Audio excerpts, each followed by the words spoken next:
Siti yang apanya Bu? Yang moderatornya Bu?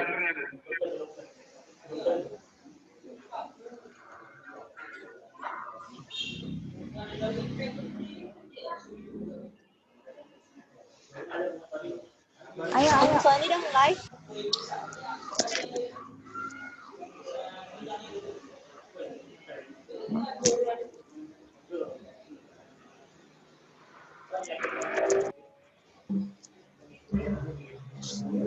Mulailah Kak Siti. Siap-siap Bang. Catatan notas itu.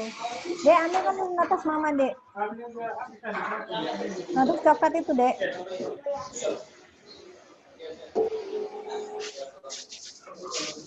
Udah ya? Live. Bang Sandy. Ya, mulai aja. Oke. Assalamualaikum warahmatullahi wabarakatuh. Assalamualaikum warahmatullahi wabarakatuh. Waalaikumsalam warahmatullahi wabarakatuh. Waalaikumsalam. Selamat sore, salam sejahtera bagi kita semua. Selamat sore. Sore. Yang kami hormati Ibu dosen selaku dosen pembimbing pada mata kuliah Pancasila dan Korupsi, serta teman-teman dan rekan saya yang saya banggakan. Puji syukur, marilah kita panjatkan kepada Allah Subhanahu wa Ta'ala, di mana pada sore hari ini kita masih bisa diberikan kesehatan serta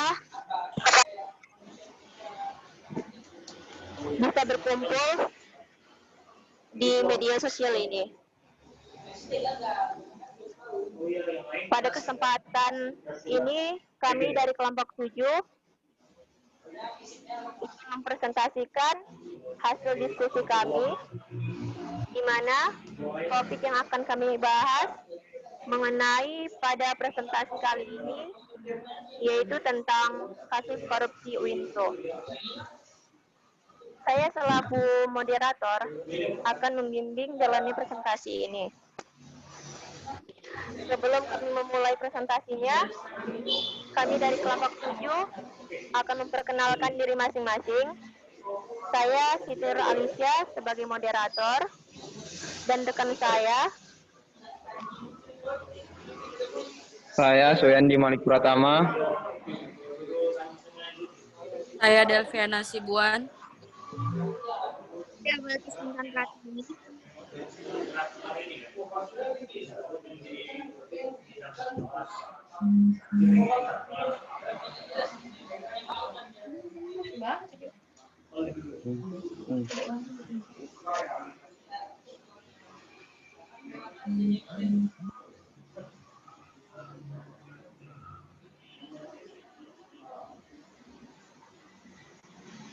Bang Suandi.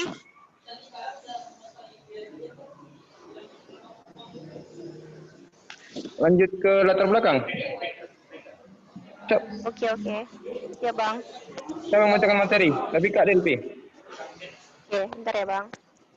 Oke, lanjut ke materi ya. Selanjutnya akan dibacakan sebuah materi oleh Kakak Delviana Hasibuan. Dengan Kakak Delvi, kami persilakan. Ya, terima kasih Siti. Materi hari ini kita pembahasan korupsi UINSO. Pengertian korupsi. Korupsi atau rasuah adalah tindakan pejabat publik baik politisi maupun pegawai negeri serta pihak lain yang terlibat dalam tindakan itu yang secara tidak wajar dan tidak legal menyalahgunakan kepercayaan publik yang dikuasakan kepada mereka untuk mendapatkan keuntungan sepihak. Di sini kita langsung topik pembicaraannya, mengetahui permasalahan dari korupsi anggaran yang diberikan negara ke kampus UINSO. Polisi menetapkan Rektor Universitas Islam Negeri Sumatera Utara, Profesor Saidur Rahman terkait kasus dugaan korupsi pembangunan gedung kuliah pada tahun 2018. Tersangka belum ditahan, tetapi sudah ditetapkan sebagai tersangka, kata Kapsudit Pemnas Polda Sumut AKBP MP Nainggolan. Melansir Antara, sebelumnya tersangka lain telah ditetapkan, yaitu pejabat pembuat komitmen UIN berinisial SS dan Direktur PT Multikarya Bisnis Perkasa berinisial JS. Dugaan korupsi pembangunan itu merugikan negara hingga 10 miliar berdasarkan hasil audit perhitungan kerugian keuangan negara BPKP Perwakilan Sumatera Utara nomor R64-PW02-5-1-2020 pada tanggal 14 Agustus 2020. Kasus tersebut berawal dari rencana pembangunan gedung pada tahun 2017. Rektor UIN Sumut memerintahkan Kabak Perencanaan dan Keuangan untuk membuat proposal pengajuan pembangunan gedung kuliah terpadu di UINSU Sumatera Utara kepada Kementerian Agama RI dengan surat Rekor UIN nomor B305-UN 11 R2 B2 BKS 02-07-2017. Menurut Kabid Humas Polda Sumut Kombes Tatan Dirsan Atmaja, Rektor UIN mengajukan anggaran 49 miliar untuk pembangunan gedung kuliah terpadu ke Kementerian Agama. Kemenak menyetujui 50 miliar hingga kini bangunan gedung kuliah terpadu yang dikerjakan oleh PT MBP tidak selesai dan tidak dapat digunakan sebagai fungsinya. Padahal negara telah membayar 100% untuk pembangunan gedung tersebut. Dalam kasus ini barang bukti yang diamankan yaitu kontrak dan dokumen. Pelaksanaan kegiatan pembangunan gedung kuliah UINSU Medan tahun 2018. Sejumlah dokumen pelaksanaan pencairan anggaran dan laporan hasil pemeriksaan audit fisik oleh tim ahli dari UTS Surabaya. Kembali ke moderator.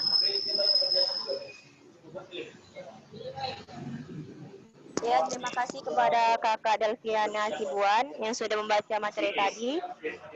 Selanjutnya kita akan beralih ke pembaca yang kedua, yaitu Kakak Balkis. Saya persilakan dengan Kakak Balkis untuk membaca materinya. Baik, saya akan melanjutkan tentang korupsi dan nilai-nilai Pancasila.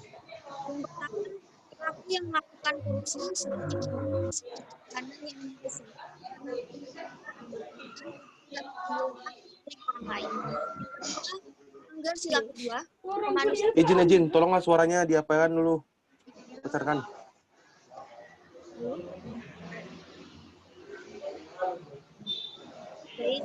Yang kedua, melanggar sila kedua, kemanusiaan yang adil dan beradab, di mana orang yang melakukan korupsi akan berakibat menyengsarakan orang lain karena mengambil hak-hak orang lain secara sengaja untuk kebutuhan pribadi. Yang ketiga, melanggar sila ketiga, persatuan Indonesia, karena korupsi umumnya dilakukan secara terorganisir atau kelompok, namun apabila salah satu dari mereka tertangkap, bisa berakibat memecah belah antar individu atau kelompok dengan saling menyalahkan. Yang nilai kerakyatan yang dipimpin oleh hikmat kebijaksanaan dalam permusyawaratan perwakilan, di mana korupsi dilakukan seorang pejabat pemerintahan yang amanat rakyat dengan mencuri harta kekayaan negara untuk keperluan pribadi, dengan memanfaatkan jabatan yang dimilikinya, sehingga membuat kesejahteraan rakyat dan pembangunan nasional mengalami kemunduran dan hambatan. Dan yang terakhir, melanggar sila kelima, keadilan sosial bagi seluruh rakyat Indonesia, karena korupsi itu menggerogoti kekayaan negara yang ujung-ujungnya adalah memiskinkan negara dan juga rakyat. Selanjutnya, kelompok kami telah menyimpulkan, jadi kesimpulannya adalah yang pertama, pendidikan anti korupsi dini sebagai langkah awal terhadap penanganan kasus korupsi yang bermula dari diri sendiri dan diharapkan berimplikasi terhadap kehidupan keluarga, masyarakat, bangsa, dan negara. Yang kedua, pendidikan anti korupsi dini diharapkan mampu memberikan pola pikir baru terhadap generasi muda dalam mewujudkan negara yang bebas dari KKN atau korupsi, kolusi, dan nepotisme. Yang ketiga, dengan kemampuan intelektual yang tinggi, jiwa muda yang penuh semangat, dan idealisme yang murni, telah terbukti bahwa mahasiswa selalu mengambil peran penting dalam sejarah perjalanan bangsa ini. Dalam beberapa peristiwa besar, perjalanan bangsa ini telah terbukti bahwa mahasiswa berperan penting sebagai agen perubahan atau agent of change. Dan yang terakhir, kami akan memberikan saran, yaitu yang pertama, perlunya peningkatan peran keluarga dalam penerapan pendidikan anti korupsi dini sebagai figur dalam pembentukan karakter. Karena pendidikan utama yang paling awal didapatkan generasi muda berasal dari keluarganya. Yang kedua, pemerintah dalam halnya melalui Dinas Pendidikan memformulasikan pendidikan anti korupsi dalam mata pelajaran pada jenjang pendidikan formal. Yang ketiga, pendidikan anti korupsi atau PAK seharusnya diterapkan di bangku perguruan tinggi sebagai mata kuliah wajib maupun pilihan. Karena mahasiswa sebagai salah satu bagian dari generasi penerus bangsa memiliki kompetensi intelektual, ide-ide inovatif, kebijakan, dan pola pikir yang lebih diplomatis, menjadikan mereka agen perubahan pembelajaran kehidupan kebangsaan. Yang keempat, pendidikan anti korupsi atau PAK di tingkat perguruan tinggi memberikan pembelajaran lebih efektif dan pengalaman aktif bagi mahasiswa tentang realitas sosial, masalah-masalah yang berkaitan dengan profesi, pelayanan umum, dan lain-lain, sehingga termotivasi untuk kreatif dan mandiri, mengajak dirinya sendiri, keluarga, dan lingkungannya untuk proaktif memberantas korupsi. Yang kelima, pemerintah seharusnya mampu memperbaiki kinerja lembaga peradilan, baik dari tingkat kepolisian, kejaksaan, pengadilan, dan lembaga masyarakat. Maaf, ini suaranya kedengar kan? Ya, dengar. Iya Kak, lanjut. Lanjut. Dan terakhir, adanya kerjasama masyarakat, pemerintah, serta instansi terkait secara sinergis untuk dapat mengimplementasikan dan menerapkan pendidikan anti korupsi dini di segala aspek kehidupan. Baik, sekian yang bisa saya sampaikan, saya kembalikan lagi kepada moderator.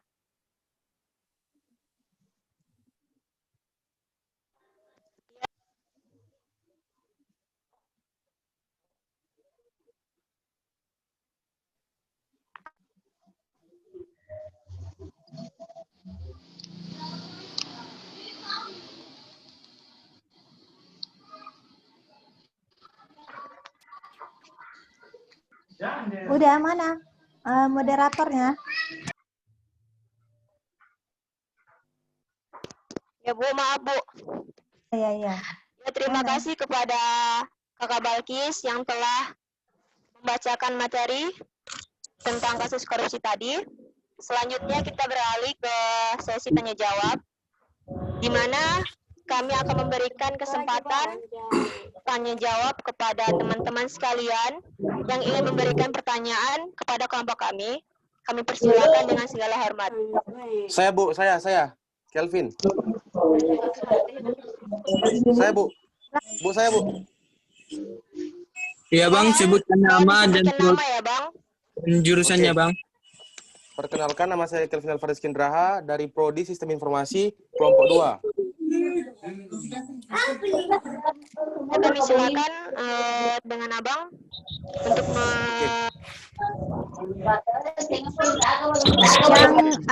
yang kelompok 7 dicatat ya pertanyaannya ya. Iya Bu. Oke, silakan Kelvin. Iya Bu. Iya. Oke. Jadi begini, tadi saya ada sedikit memahami di bagian kesimpulan di poin kedua, yaitu ialah tentang KKN, korupsi, kolusi, dan nepotisme. Mungkin banyak di antara kita semua yang mengetahui apa arti dari korupsi itu sendiri kan. Jadi yang saya ingin tanyakan, coba jelaskan sedikit atau paparkan mengenai kolusi dan nepotisme itu sendiri. Terima kasih. Ya, terima kasih kepada Abang Da yang telah memberikan pertanyaan kepada kelompok kami. Kami berusaha menjawab pertanyaan Abang ya. Siap, makasih. Oke, sama-sama Bang. Oke, selanjutnya kami memberikan kesempatan kepada kelompok lain. Apakah teman-teman sekalian ingin memberikan pertanyaan lagi?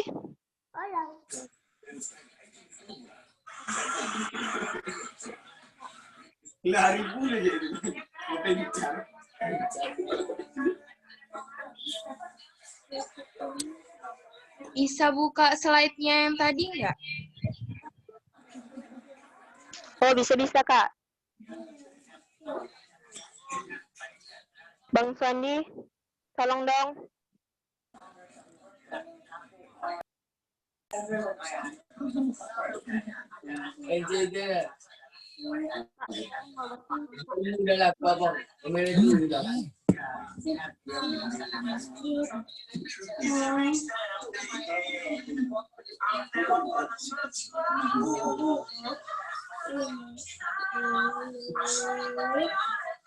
Slide berapa, Kak?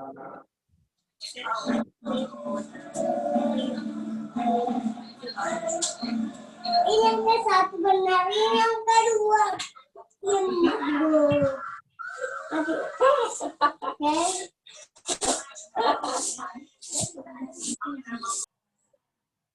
Di bagian simpulan tadi kalau nggak salah.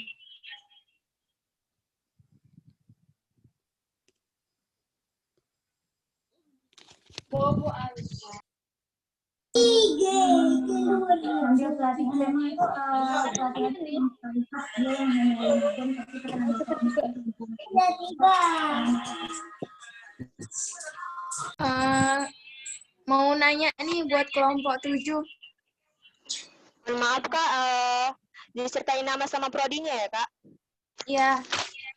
Perkenalkan, nama saya Nadia Nur Syakira, saya dari kelompok 3 dari Prodi Manajemen Retail. Saya mau nanya di bagian kesimpulan. Di sini kan dibuat nomor 2 itu, poin kedua, pendidikan anti korupsi ini diharapkan mampu memberikan pola pikir baru terhadap generasi muda dalam mewujudkan negara yang bebas dari KKN.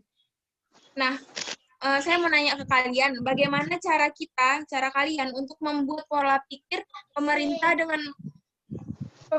dengan masyarakat itu bisa berpikir sama, bahwa kadang kan yang kita tahu sekarang bahwa pemerintahan itu banyak sekali yang tidak berpikir terlebih dahulu sebelum melakukan korupsi itu gitu. Terima kasih. Kak, izin pertanyaan, Kak. Yang untuk yang menyampaikan tadi, Kak, dari kelompok 7. Izin ya, Kak, moderator. Pertanyaannya, Kak, bisa ulangi lagi, Kak. Tadi kurang efektif dengan kesimpulan nomor 2. Gini aja ya, bagaimana cara kita untuk membuat pola pikir pemerintah dan masyarakat itu bisa sama dalam mewujudkan negara yang bebas dari KKN. Tergantung manusianya mau apa nggak diatur. Bu, saya mau nanya, Bu. Bu. Bang, disertai nama dan prodi ya. Kita memang harus berpartisipasi. Kak moderator, izin, Kak. Satu sesi berapa pertanyaan? Diharapkan masing-masing kelompok itu diwajibkan 1 pertanyaan, Bang. Iya, kan biasanya kan dikasih dulu jedanya dulu untuk menjawab. Entah satu sesi 4 orang atau 3 orang dari setiap satu kelompok. Tiga pertanyaan baru dijawab. Nanti lagi, sambung lagi. Siap, Bu. Tuh, tadi siapa mau tanya? Hafiz ya? Hafiz Yagian ya? Ya, Bu. Ya. Saya mau nanya, Bu. Apa itu? Dapatkah biaya korupsi itu bisa diukur? Ini Hafiz Yagian dari prodi mana nih? Nama saya Hafiz Yagian dari ini akuntansi, Bu. Akuntansi. Ya. Jurusan akuntansi, Bu. Oke. Kelompok berapa, Bang? Bang Hafiz kelompok berapa, Bang? Sebentar ya, Bu. Kelompok 1, Bu. Ya, silakan, Bang. Apakah biaya korupsi bisa diukur, Bu? Bang, boleh diulangin lagi pertanyaannya? Pertanyaannya, dapatkah biaya korupsi bisa diukur? Itu ajanya.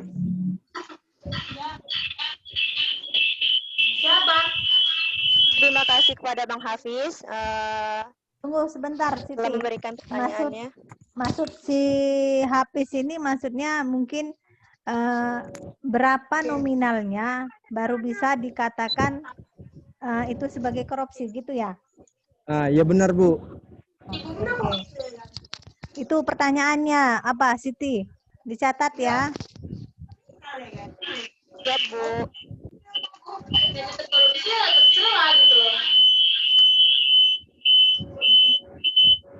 Woi, mic-nya woi. Ini udah 3 pertanyaan. Silakan siapa yang mau menjawab dari kelompok 7? Saya, Bu, saya akan menjawab yang pertanyaan yang pertama. Iya, silakan. Ini siapa namanya? Nama saya Dea Balkis Intan Pratiwi. Saya akan menjawab pertanyaan dari Bang Kelvin, kelompok 2 ya. Tadi kan bertanya, apa itu kolusi sama nepotisme ya? Maaf, sebentar dipotong. Saya kelompok 2, Bu. Iya, kelompok 2. Ya. Iya. Jadi, tadi nanya Abang itu kolusi sama nepotisme kan? Iya. Ya, jadi kolusi itu adalah merujuk pada suatu aktivitas atau perbuatan tidak jujur yang dilakukan oleh dua pihak terkait yang sudah sepakat untuk bekerja sama dalam mencapai tujuan tertentu. Misalnya memainkan harga pasar. Kasus kolusi ini lumrah dilakukan setidaknya 2 perusahaan besar yang berkeinginan untuk meraih keuntungan besar bersama gitu. Ya, bagaimana dengan pendapat Abang dah?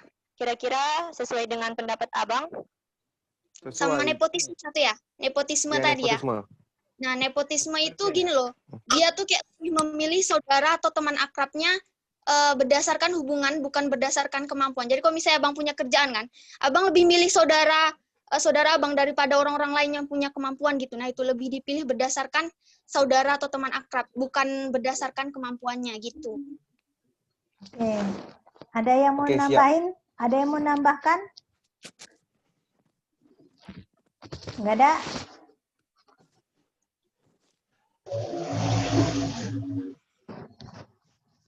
Gimana Kelvin? Udah ACC dengan jawabannya? Udah, Bu, udah aman. Oke. Makasih. Ya, makasih ya. Dea tadi dari prodi mana ya? Saya dari prodi informatika, Bu. Oke. Pertanyaan kedua tadi siapa yang bisa jawab? Oh, ini Bu, biar saya jawab tentang berapa minimal untuk korupsi. Dari pertanyaan Bang apa tuh tadi? Minimal korupsi itu di bawah 1 miliar dilimpahkan ke kepolisian dan kejaksaan. Sesuai dengan undang-undang, melimpahkan kasus di bawah minimal 1 miliar ke polisi dan kejaksaan. Sesuai diatur dengan Undang-Undang KPK di rapat DPRD ke-9. Jadi apabila 1 miliar dia dibawa ke polisi, bukan ke KPK, tapi bisa dia ke polisi, dia bisa juga ke kejaksaan. Gimana Hafiz? Ya kira-kira gimana penanya? Apakah sudah sesuai dengan jawaban Anda? Jadi semisalnya 50 juta yang diambilnya Bang, kayak mana tuh Bang? Ya. Kan sesuai dengan undang-undang yang sudah disepakati. Ya kan? Jadi apa nggak merugikan negara itu? 1 juta, dia nanti dilimpahkan ke polisi. Bukan ke... Terus misalnya 50 juta? Iya, di bawah 1 miliar lah. Iya, 50 juta. Sebelum ke situ kan ada barang bukti siapa yang penggugatnya. Mau kebawa ke polisi. Bagaimana penanya? Apakah sudah sesuai? Jadi misalnya tadi Abang bilang kan 1 miliar. Jadi kalau misalnya di bawah 1 miliar itu bukan korupsi, Bang? Gini maksudnya. Iya, tetap korupsi. Kan dia ada minimalnya, minimal 1.000 aja pun udah korupsi itu namanya. Ah. Nah, tapi kan kita gini, kalau kita bilang kita kan mau buat nama ke KPK, ya kan? Tapi kan kalau di KPK itu harus dibawa minimal 1 M ke atas. Tapi di bawah 1 M ke atas permasalahannya itu ke polisi dan kejaksaan. Gini maksudnya. Jadi kalau di bawah 1 M itu nggak ada tindakannya, Bang? Ada tindakannya, dibawa ke polisi loh. Pak, Api sama Kalau Swandi. nominal 1 M ke Swandi. atas, Bang, itu dibawa tindakannya ke KPK. Andi, Kan tadi kan maksudnya minimal, gini loh. minimal. Halo. Iya, Bu.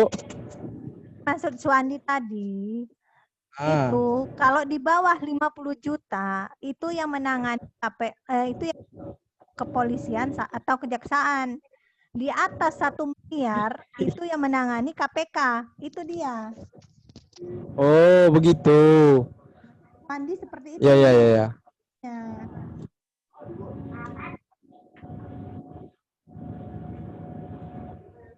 Oke, Bu, oke. Hafiz.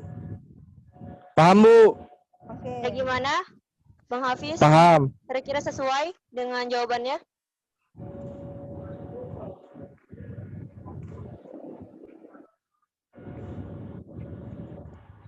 Oke. Ya, kita lanjutkan ke pertanyaan nomor 3 ya, Kak Nadra, Kak Nadia.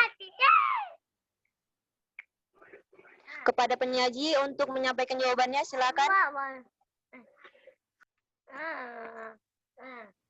Nah, ngomong kakak lagi.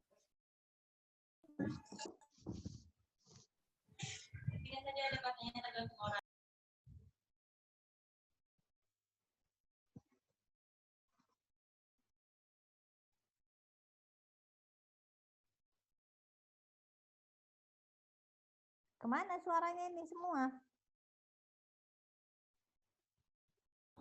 Iya, Bu. Ya, Bu. Jadi mana suaranya? Ya, Bu, mohon maaf, Bu. Tidur orang yang mau tidur Kami semua. lagi mencari jawabannya, Bu. Oh.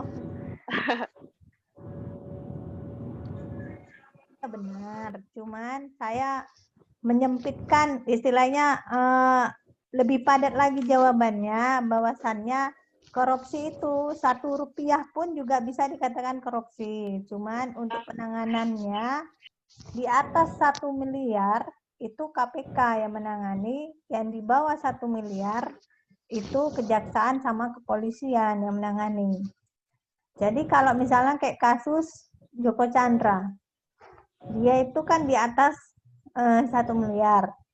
Maka pada saat ini ya, pihak kepolisian pun ikut campur saat ini. Jadi istilahnya yang tadinya sebenarnya dalam undang-undang itu 1 miliar itu yang menangani KPK. Ini mau belajar. Saat ini sepertinya penegak hukum seperti kepolisian sama kejaksaan pun juga sama-sama menangani bersama dengan KPK gitu. Jadi nggak ada lagi istilah di bawah 1 miliar siapa, di atas 1 miliar siapa gitu. Pada saat ini sepertinya semua sama gitu. Ya, Bu. Kalau untuk penanganan korupsi itu memang ditangani oleh KPK sama kepolisian dan tidak ada di bawah 50 harus. Saya jelaskan dulu ya. Nanti boleh kasih pendapat bentar ya. Jadi saat ini untuk yang namanya nominal berapa rupiah itu saat ini semua sama. Jadi kalau misalkan dulu itu pihak KPK yang menangani, sekarang udah sama-sama semua menangani gitu. Kita nggak tahu apakah memang mereka mau unjuk gigi dengan presiden atau gimana, kita nggak tahu lah tujuannya apa. Cuman saat ini semua berpartisipasi dalam menangani korupsi, itu dia. Kalau dulu tidak, dulu sesuai dengan peraturan di atas 1 miliar KPK, di bawah 1 miliar kejaksaan dan kepolisian, itu dia. Kalau sekarang secara lapangan semua sama.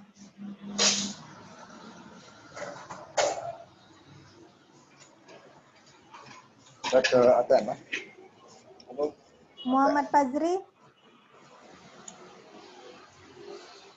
komentar? Ya Bu, Apa itu? benar Bu. Benar, maksud saya itu tadi Bu. Maksud saya seperti itu. Saya mau menyampaikan ke kawan-kawan bahwasannya kalau untuk saat ini kita tidak ada ibaratnya di atas 50 juta dari KPK, di bawah 50 juta. Bahkan kita sendiri pun bisa untuk menangkap untuk orang yang korupsi. Tapi kita harus bekerja sama sama kepolisian. Tapi kalau untuk menanganinya itu memang dari pihak KPK, karena pihak KPK itu ibaratnya perusahaan audit. Mereka program auditnya lebih memahami di suatu bidang itu. Nah, itu ada bidang-bidangnya. Misalnya nih perusahaan ini atau di pemerintahan ini itu ada bidangnya masing-masing untuk audit itu. Gak sembarangan, oh kepolisian masuk, polisi itu masuk pun dia udah mengetahui dan hukum itu udah bekerja sama sama kepolisian untuk menangkap orang tersebut. Kan nanti diserahkan kepolisian. Apabila kepolisian sanggup, baru KPK didik orang tersebut. Oke. Ya. Ya aku lagi kuliah nih, Bi. Nanti lagi ini kita telepon ya. Ya nanti ya aku lagi. Kita di sini sama-sama belajar dan saling sharing untuk menambah pengetahuan kita.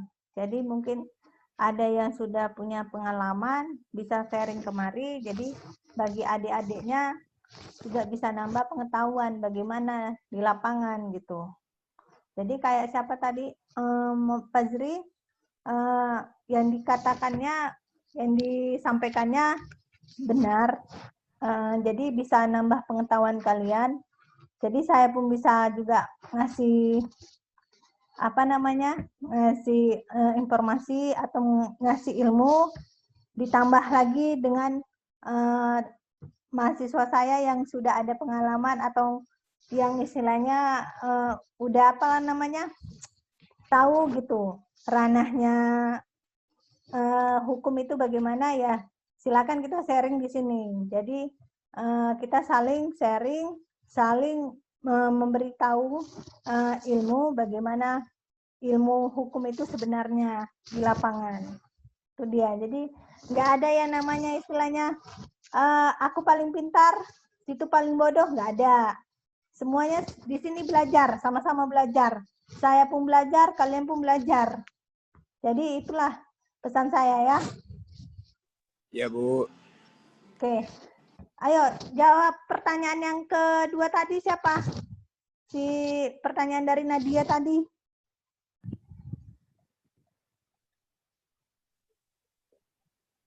Ayo Swandi. Gini, sederhana aja kita bahas itu ya kan kakak-kakak. Izin moderator untuk penyampaian dari pola untuk bisa moderator membacakan pertanyaan dari Kak Nadia. Ya Bang, dengan senang hati. Saya akan membacakan pertanyaan dari Kakak Nadia dari kelompok 3 ya Kak. Prodinya manajemen retail. Pertanyaan dari Kakak Nadia yaitu bagaimana membuat pola pikir pemerintah akan sadar akan kasus korupsi di Indonesia ini. Seperti itu kira-kira Bang. Oke, saya akan menjawab pertanyaan dari Kak Nadia. Pola pemerintah untuk mengantisipasi korupsi yang ada di Indonesia. Kalau contohnya pemerintah mensosialisasikan dari tingkat sekolah paling kecil lah kita bilang SMP. Korupsi, contohnya pernah ada namanya itu suatu di sekolah, kantin kejujuran. Jadi apabila pemerintah, khususnya KPK bekerja sama, contohnya ini kan ngasih contoh, KPK bekerja sama ke Menteri Pendidikan, menteri-menteri yang lain yang terkait dengan pendidikan dari usia kalau SD kan belum tentu pasti ya kan, tapi dari SMP, MTS, SMA, SMK dan sejajarnya sampai perguruan tinggi membuat mata kuliah. Nah, sekarang kita belajar secara tidak langsung apa itu korupsi, apa itu apa. Kita buat bagaimana untuk mengantisipasinya, ya kan? Kita buat kegiatan bermain, kayak gini loh korupsi, kayak gini apa. Nah, kita sosialisasi pemerintah, baik ke sekolah-sekolah, baik ke masyarakat maupun instansi pemerintahan. Gitu loh. Bisa juga kita kan anti korupsi pemuda kan banyak. Untuk menanamkan bahwa korupsi kayak gini loh, kayak gini hukumannya, kayak gini loh, kayak gini. Karena di Indonesia masih memakai hukum asasi manusia, HAM. Tapi kalau kita korupsinya, kalau di Cina atau di Korea Utara, segala sesuatu itu kalau di Cina berapa juta atau berapa miliaran langsung dieksekusi di depan umum biar tidak ada jerahnya. Itulah kalau dari pemerintahan Cina. Kalau di Korea Utara pun bisa jadi bikin salah korupsi bisa lagi dihukum.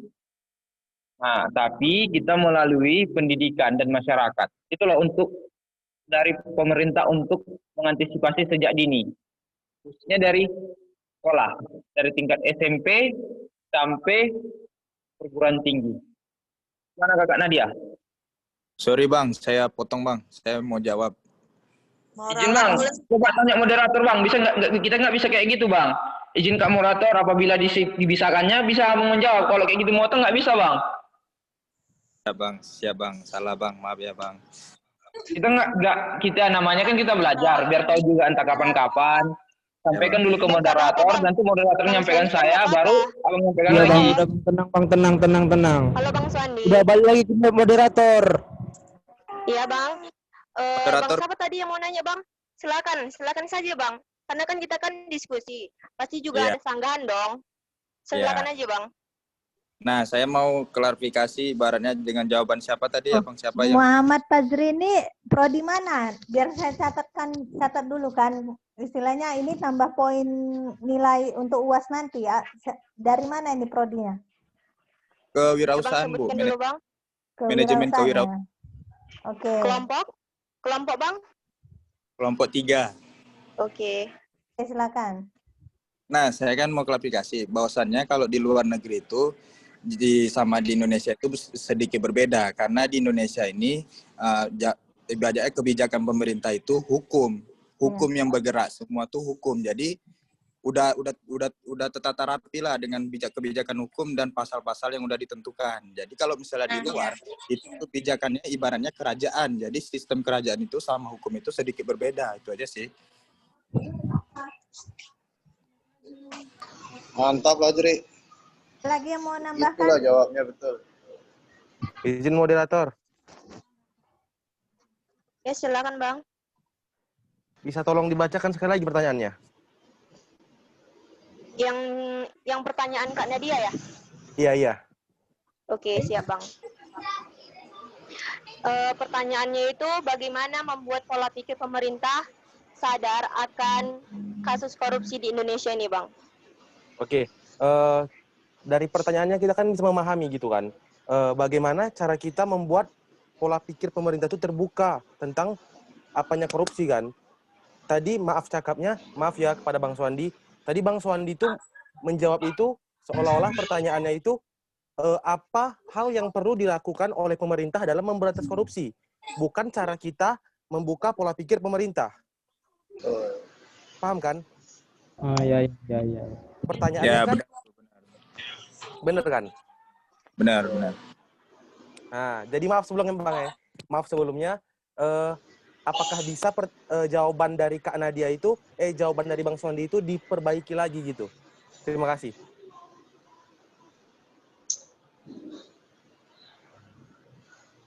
Izin Kak moderator. Gini Bang, cuman bisa diizinkan ngomong? Mana Bang? Tunggu dulu Bang, kayak dulu moderator. Nanti nggak bisa kan ya saya menyangga kan nggak mungkin saya tanya pertanyaan Abang.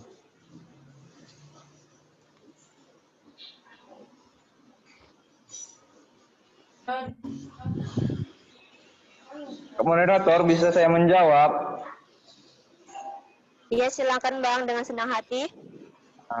Gini Bang, kan kalau kita kan mencakup pemerintah, yang terkait kita kan bisa jadi ya pemerintah itu kan di bawah pemerintah kan jajarannya kan menteri-menteri dan staf dan lembaga-lembaga yang lainnya.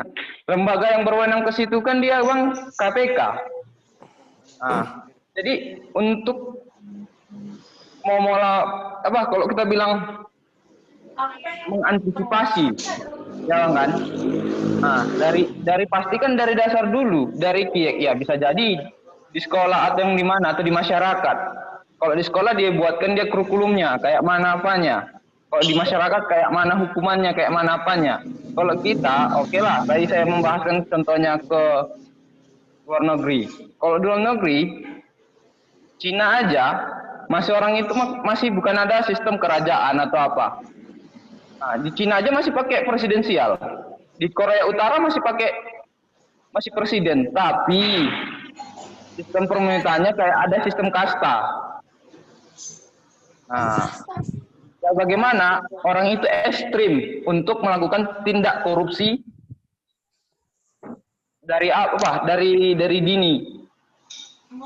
Makanya kalau di luar negeri, ya dua negara itu Cina dan Korea Utara, pasti orang itu tidak akan berani karena orang itu takut dengan kepemimpinannya. Kalau kita di Indonesia, karena ada hukum-hukum berlaku, jadi tetapkanlah, ya kan, dibuatlah undang-undangnya. Nah, tapi baru disampaikan, disosialisasikan ke tingkat ke masyarakat, komunitas, atau yang lain-lain. Ya, gimana Abang yang tadi menyanggah, saya kembalikan ke moderator apabila ada yang salah. Nanti izin meluruskan Bu Kusuma. Izin moderator. Mohon moderator, saya mau menyanggah. Silakan Kak, sebutkan nama sama prodi ya Kak. Nama saya Fadlaina ya, saya dari Prodi Akuntansi. Ya. Kan tadi tuh pertanyaan Kak Nadia itu kan cara merubah pola pikir ya kan. Nah dari jawaban Soandi itu nggak ada yang tepat, nggak pas gitu, nggak menuju. Maksudnya gini. Iya betul.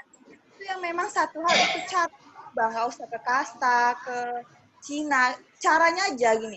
Memang tadi ada yang ngejawab, yang saya dengar ya, ada yang ngejawab tergantung orangnya. Itu benar memang tergantung orangnya. Cuman tuh minta caranya gitu. Kita kan biar mau tahu gimana ya bisa menerapkannya itu kan tahu caranya dulu gitu.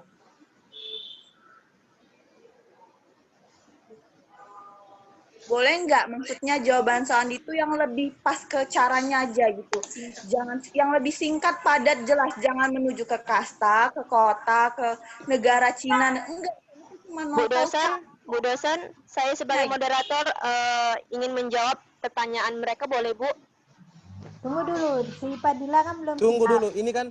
Ngomong dulu ini kan Dila. Nanti setelah Dila baru yang lain. Jadi satu-satu kita dengarkan ya. Jadi semua adil didengar. Iya Bu, ya Bu. Dengarkan Bu. satu-satu dulu. Iya Bu, siap.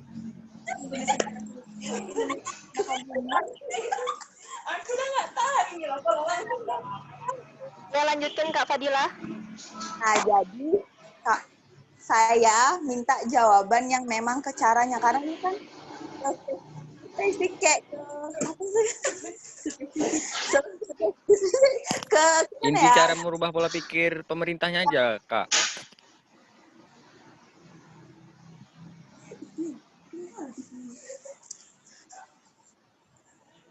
Jangan ada yang demo ya di grup ini.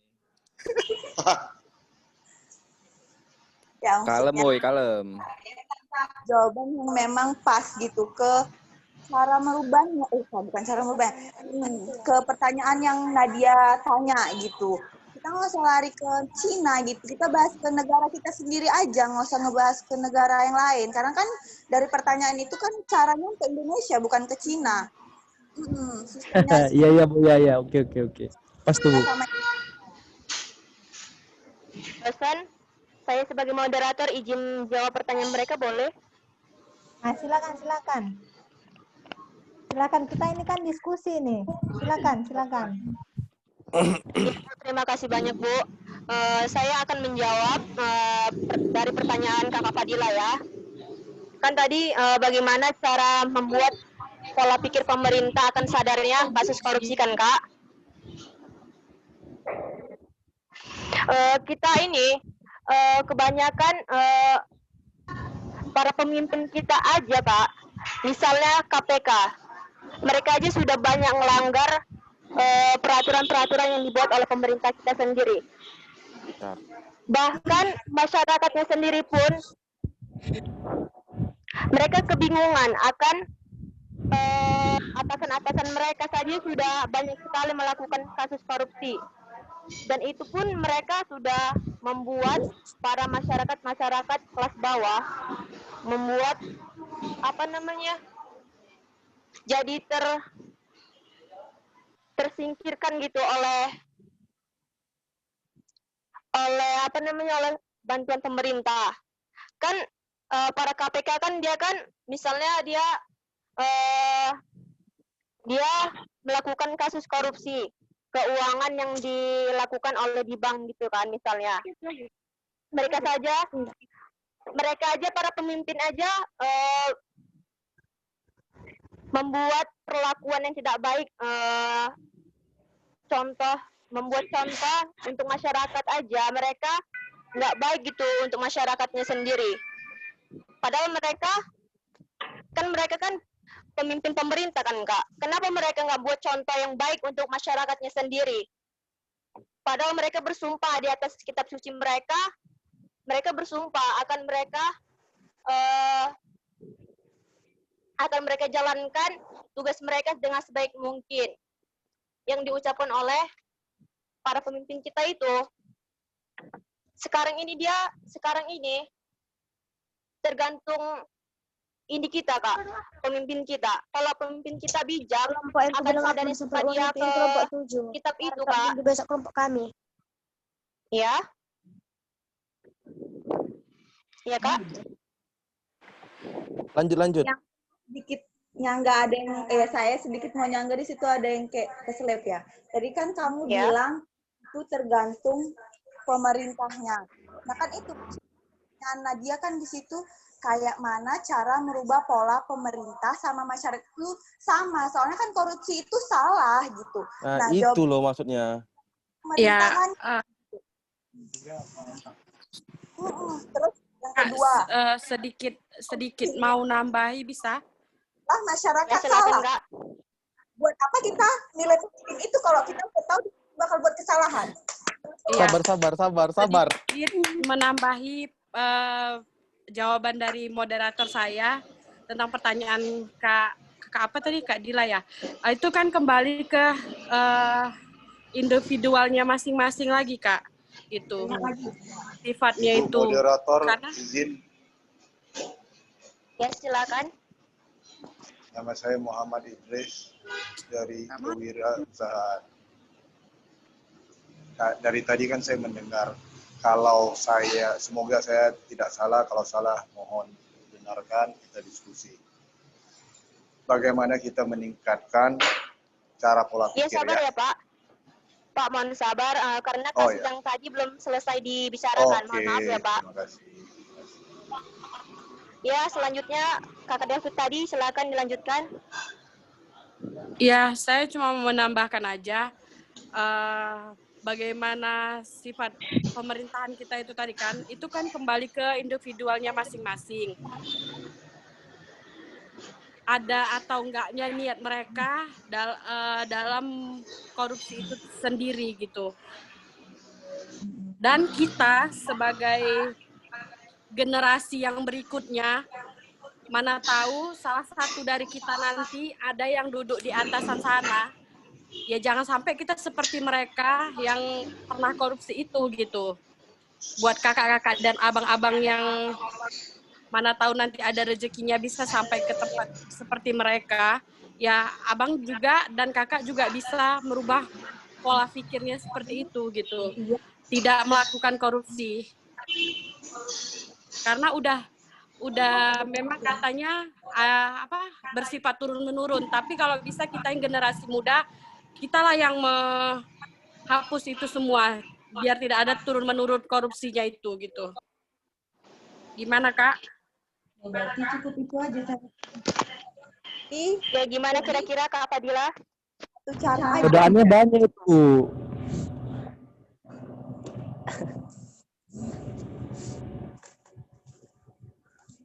Godaannya banyak, Bu. Iya, Makanya kita memang harus kayak tahu cara gitulah, merubah Bang. pola pikir tadi, Kak. Permisi, Cara merubah pola pikirnya. permisi moderator. Akan merubah pola pikir itu.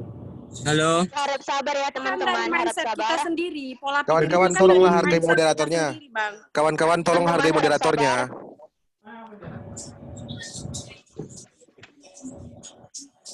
Silakan satu persatu Permisi. di antara teman-teman yang mau ngomong, silakan. Moderator. Ya, dengan siapa Bang? Sebutkan Ya, nama dan prodinya ya Bang. Saya Ido Hendra Gunawan dari kelompok 7. Saya hanya ingin Ya. Halo Siti, tunggu dulu, Ya, Bu. sebentar. Tadi Pak Idris kan mau bicara tadi. Iya Bu. Potong kan? Kita lanjutkan Iya. nih, biar beliau dulu bicara. Apa untuk pendapatnya? Oke Bu. Saya persilakan Bapak Idris untuk memberikan pertanyaannya.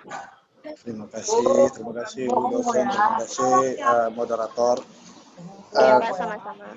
Merubah pola pikir masyarakat dan juga pemerintah terhadap korupsi. Kalau dari saya mendengarkan dari tadi itu kita terlupa apakah korupsi ini dibutuhkan atau memang korupsi ini sengaja dilakukan. Yang kita perlu meningkatkan dan merubah pola pikir pemerintah atau masyarakat, terutama pemerintah, ya, di setiap perusahaan besar yang berurusan dengan pemerintah, itu sistem yang transparan, sistem yang bisa bekerja dengan lurus, sistem yang tidak bisa mengkotak-katikkan. Sekarang kan kita ada, kalau nggak salah saya di pemerintah sudah ada e-katalog salah satunya, e-katalog. Di luar itu juga implementasi dengan good governance sama clean government ya, itu penting. Itu yang kita perlu meningkatkan dan mengajak atau mendorong pemerintah agar tegas dengan hukum-hukumnya. Mungkin itu singkat dari saya, mungkin kawan-kawan juga bisa kembali lihat apa yang sudah kita sama-sama sampaikan dan diskusi. Kalau dari saya seharusnya atau tidak ada jawabannya seperti sedemikian. Apakah korupsi itu benar-benar dibutuhkan atau sistem korupsi yang harus diimplementasikan, lalu clean government, good governance, lalu hukum-hukum yang sudah dan pasal yang sudah ditetapkan itu tegas terhadap pelaku korupsi tersebut. Mau itu gratifikasi, mau itu menerima dengan uang tunai, atau apa saja yang tersangkut dengan korupsi. Itu dari saya. Terima kasih, moderator. Terima kasih, Bu dosen. Ya, terima kasih kepada Bapak Idris yang telah memberikan kesimpulannya kepada kami. Saya persilakan kepada apa namanya? Udah cocok tadi ya Pak Idris ya, jadi dosen. Ganti saya ya.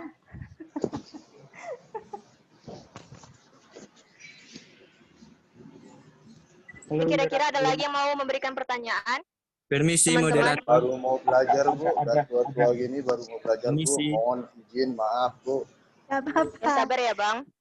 Izin moderator. Mereka masih Ya, silakan, satu, Bang. Pak. Jadi pikirannya belum sampai ke ini tadi apa Bapak ini apa namanya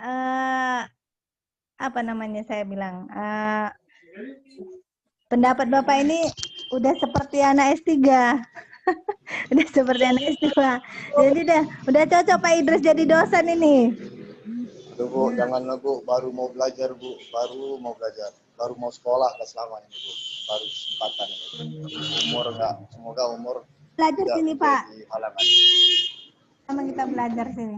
Oke. Iya, Bu. Siapa Terima kasih, Bu. tadi? Iya, sama-sama, Pak. Tadi siapa? Izin moderator bertanya. Ido Hendra Halo, ya. Silakan. Izin moderator. Iya, Ya, moderator. silakan. Ya, silakan. Ya, nama saya Rawu Pengayuman dari Prodi Manajemen Kewirausahaan. Kelompoknya, Bang? Moderator, saya duluan 3. tadi yang mau jawab. Ya udah silakan. Siapa tadi? Siapa dulu nih? Assalamualaikum warahmatullahi wabarakatuh.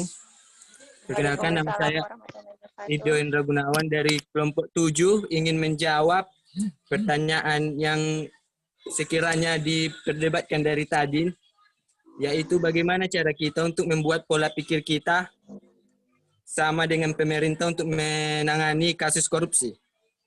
Begini, sehubung negara kita negara yang merdeka, bebas menyampaikan aspirasi, sebagaimana kita mau menyampaikan aspirasi kita, yang kita perlukan sekarang adalah sarana kita untuk menyampaikan aspirasi. Pihak-pihak yang terkait dalam penyampaian aspirasi kita. Contoh 1, Dewan Perwakilan Rakyat. Fungsi dari Dewan Perwakilan Rakyat, sebagaimana yang kita ketahui, yaitu menyalurkan aspirasi-aspirasi rakyat untuk disampaikan kepada pemerintah.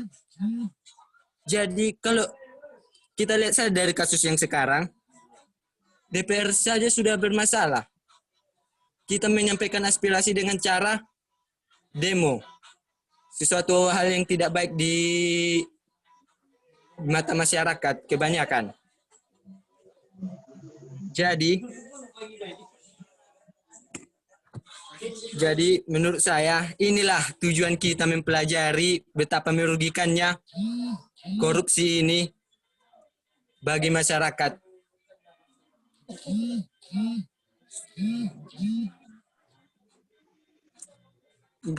Betapa merugikannya korupsi ini bagi masyarakat, sehingga kita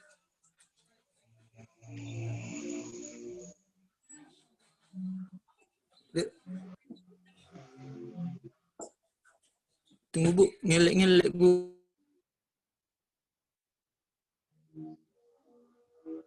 Kenapa itu? Apa? Sinyalnya terganggu, Bu. Oh, ayo. Kalau enggak, ini sambung sama siapa? Rawu apa? Pengayuman ya, Bu? Iya, iya. Rawu Pengayuman. Sambil menunggu si Ido. Ya, saya persilakan Abang Rawu Pengayuman, silakan.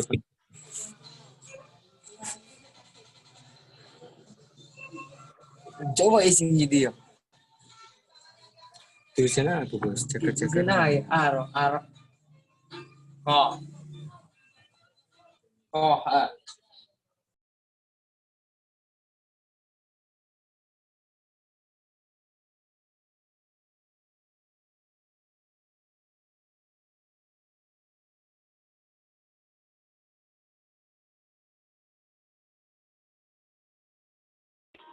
Dipersilakan kepada Abang Rawu Pengayuman memberikan pertanyaan kepada kelompok 7. Ya, terima kasih, moderator. Yang saya lihat tadi, masalah pertanyaan itu tadi ya, bagaimana merubah pola pikir pemerintah untuk mencegah korupsi. Jadi ini mungkin sebuah pertanyaan atau sebuah menggarisbawahi bahwasannya kita sama-sama kita pahami bahwasannya di sebuah pemerintahan yang demokrasi itu kan terdiri dari 3 pilar. Yang pertama itu eksekutif, yudikatif, dan legislatif. Eksekutif itu pelaksana undang-undang, yudikatif itu pengawas, dan legislatif itu adalah pembuat undang-undang. Jadi kalau kita memang ingin merubah pola pikir pemerintah untuk merubah undang-undang, ya menurut saya itu ya kita merubahnya itu di badan legislatifnya tadi gitu. Kalau pemerintah itu kan pelaksana undang-undang. Sementara gimana mereka mau merubah atau merubah pola pikir tentang korupsi, sementara mereka kan pelaksana undang-undang gitu. Jadi untuk merubah itu adalah di badan yang pembuat undang-undang. wakil dari rakyat tadi, yaitu DPR gitu. Jadi kalau pertanyaan seperti itu, sepertinya susah juga kita untuk menjelaskan. Sementara pemerintah itu adalah pelaksana undang-undang gitu. Jadi menurut saya untuk merubah pola pikir dari masyarakat atau pemerintah itu ya DPR-nya tadi gitu. Yang membuat undang-undang dan pemerintah sebagai pelaksana gitu, bukan pemerintahnya yang melakukan perubahan seperti itu menurut saya.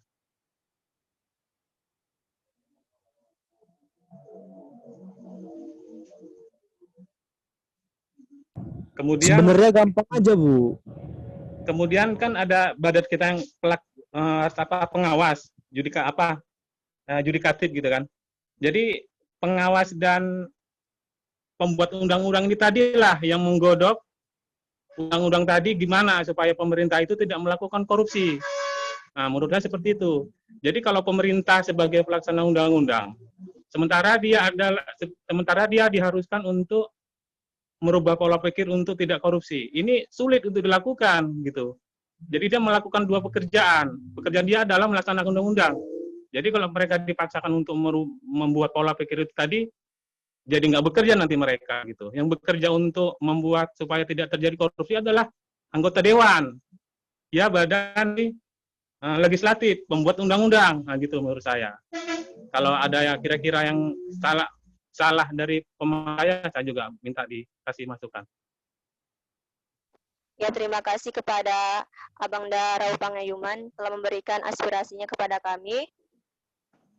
Kira-kira gimana Bu, dosen? Ada lagi yang mau ngasih? Ada lagi yang mau ngasih masukan? Bu, saya ada Bu. Ada Bu. Ayo. Sebutkan nama dan prodinya ya, Bang. Oke.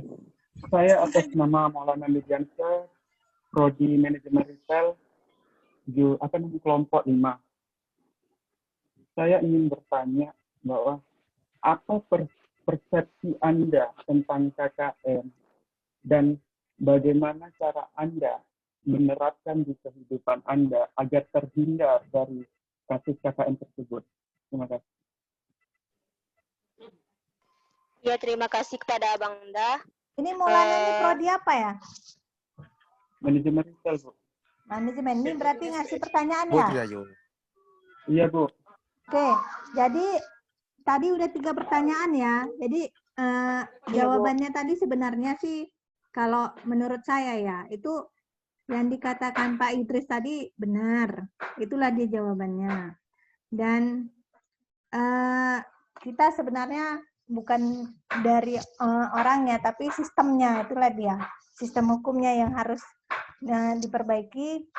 Jadi bukan dari orangnya masing-masing. Jadi yang dibilang Pak Idris tadi sudah benar itu jawabannya yang untuk pertanyaan kedua. Nah, ini tadi udah 3 pertanyaan yang udah disampaikan. Jadi yang terakhir si Maulana tadi ya, masih pertanyaan lagi yang keempat. Jadi saya di sini ada 6 pertanyaan untuk kelompok 7. Tinggal 2 pertanyaan lagi, siapa yang mau bertanya silakan. Nanti setelah pertanyaan ke-6 selesai dijawab, kita tutup minggu depan untuk kelompok yang lain presentasi. Itu dia. Oke? Bu, saya izin, saya dari kelompok 5, Bu. Iya, maksud saya. Maulana tadi kan nanya kan? Siapa yang tanya ini sekarang? Iya, Bu, saya, Bu. Nah, Maulana Bu. Bertanya untuk pertanyaan keempat. Nah, jadi 2 pertanyaan lagi untuk pertanyaan kelima dan keenam. Setelah itu kita tutup kuliah hari ini atau diskusi hari ini. Jadi minggu depan kita lanjut untuk presentasi kelompok yang lain gitu. Oke, jadi kita di sini presentasi sebenarnya tujuan saya untuk diskusi dan saya mau tahu siapa yang aktif untuk memberikan pendapat pemikirannya. Dan saya mau tahu sampai mana pengetahuan kalian. Makanya UTS semalam saya bilang jawab berdasarkan pemikiran masing-masing, bukan berdasarkan contekan kawan atau berdasarkan buku. saya sebenarnya nggak suka menjawab pertanyaan itu berdasarkan buku, saya nggak suka. Saya sukanya itu berdasarkan pemikiran kita. Sampai mana kita tahu mengenai Pancasila dan korupsi. Itu yang saya suka. Jadi semalam saya sudah periksa jawaban UTS. Ada beberapa orang itu menjawab berdasarkan buku. Nah, cuman ya itu tadi, saya ya sebagai dosen juga pernah kuliah.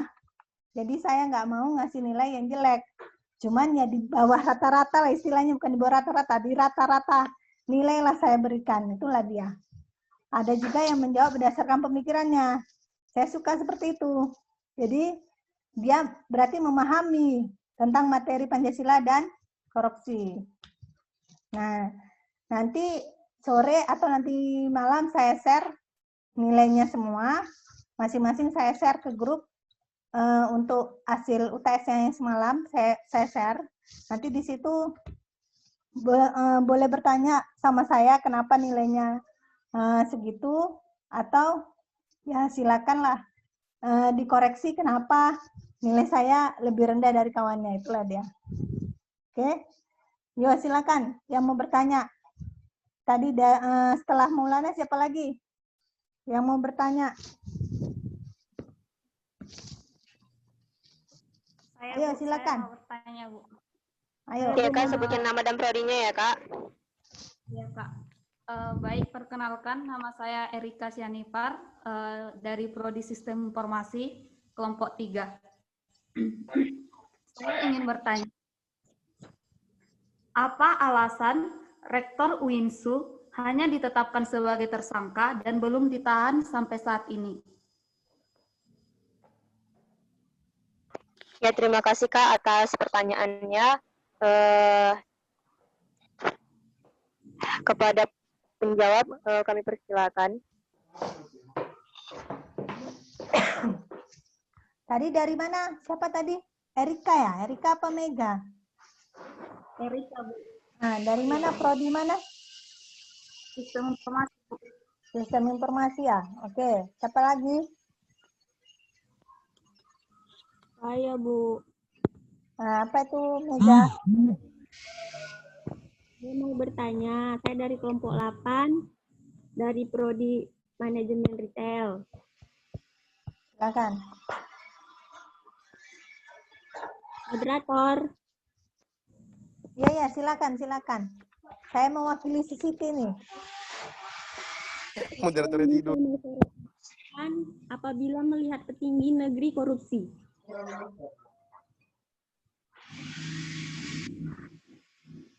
Ya, itu aja pertanyaannya. Oke. Ayo dijawab. Mohon diulang, mohon Kak. Kak bisa diulang nggak yang tadi? Diulang Kak, nge-lag tadi Kak. Apa yang bisa masyarakat lakukan apabila melihat petinggi negeri korupsi? Ya, terima kasih ya Kak atas pertanyaannya. Sama Kak.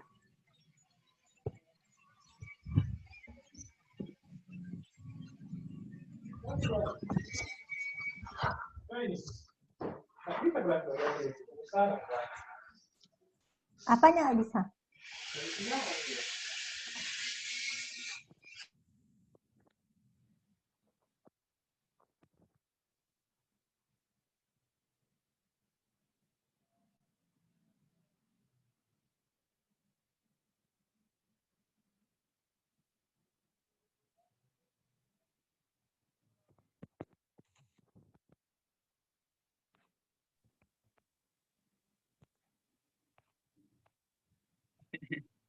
Kalau udah tahu jawabannya dijawab langsung ya. Siap, Bu. Ya, oke. Izin moderator, coba bacakan yang tentang ini, tersangka hasil korupsi yang apa? Win Sumatera Utara. Coba bacakan apanya Kak? Kak moderator, jawaban dari Kak apa tadi? Kurang jelas.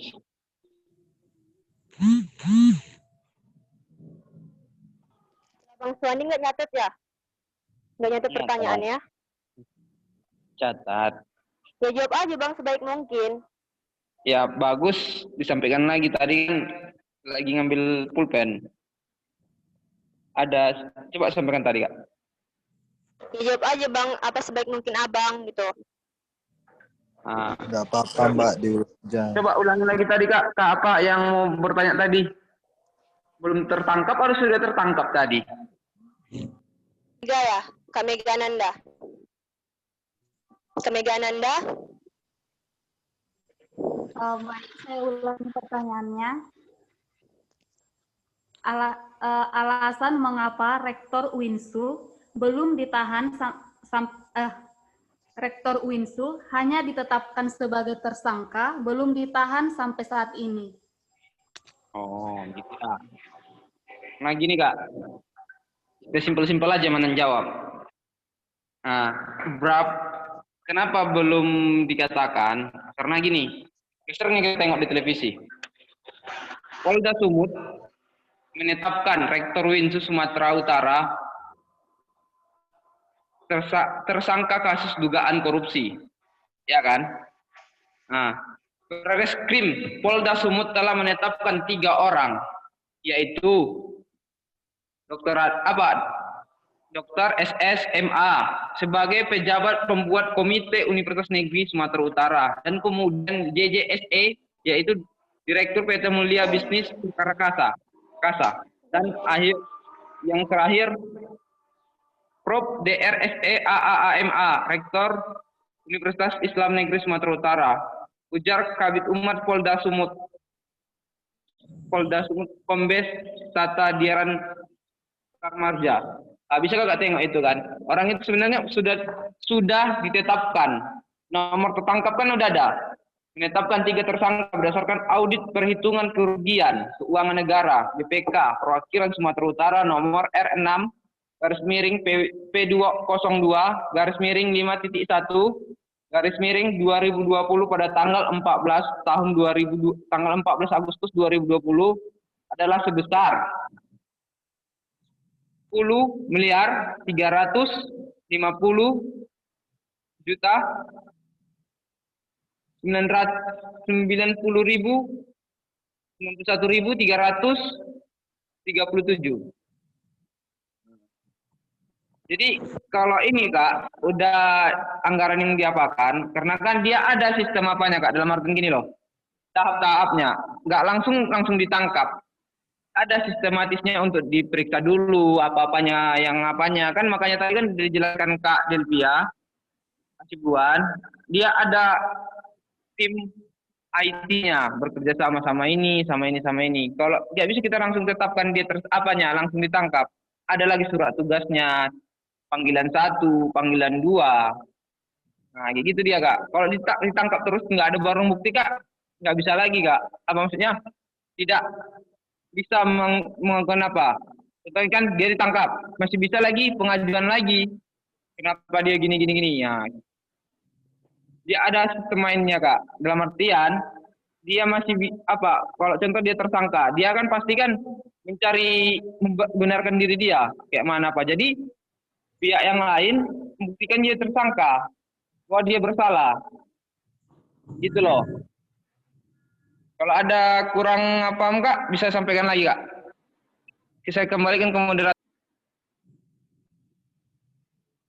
Ya kira-kira sesuai nggak pertanyaannya Kak? Baik Kak, Kak Megananda. saya bisa menerima Kak, tapi saya minta tolong dispesifikasikan aja karena ini udah langsung gitu aja Kak, nggak usah dijelaskan ini itu aja. Makasih sebelumnya.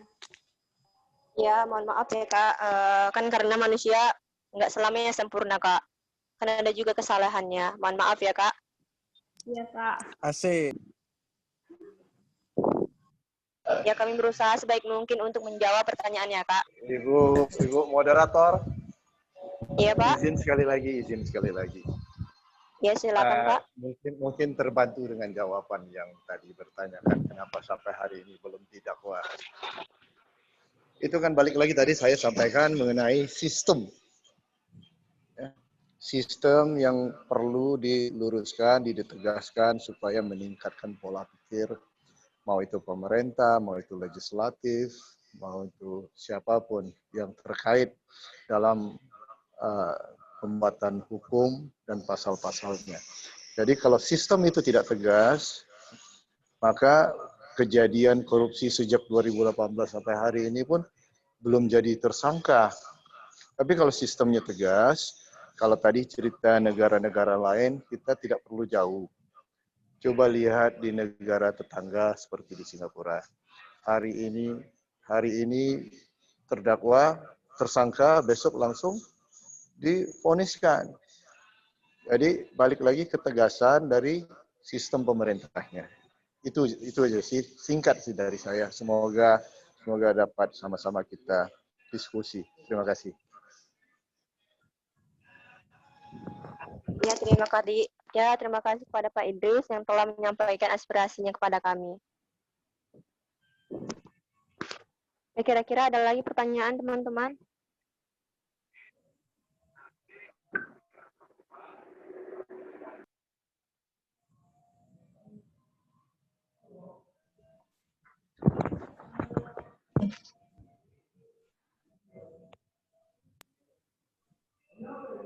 Siti?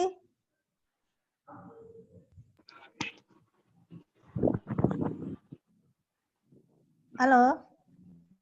Ya, halo, Bu. Pertanyaan yang tadi dari siapa? Dari Maulana. Maulana ya, Bu. Oke, Bu. Kak Mega tadi udah ya?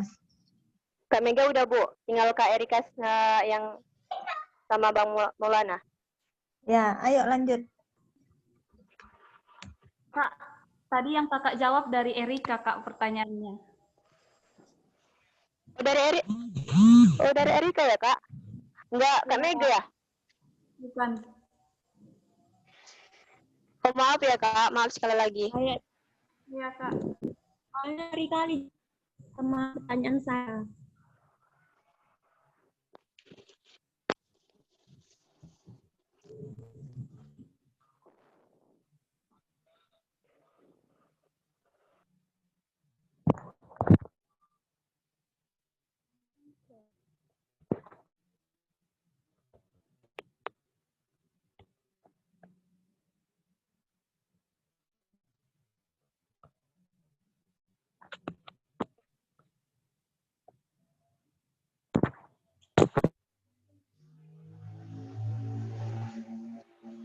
Masih ada pertanyaan, moderator? Kira-kira udah melewati batas ini, Bang, pertanyaannya, Bang. Udah cukup. Oh ya. Kan disuruh Bu dosen kan 2 lagi kan. Jadi udah cukup, Bang. Maaf ya, Bang. Iya, ya.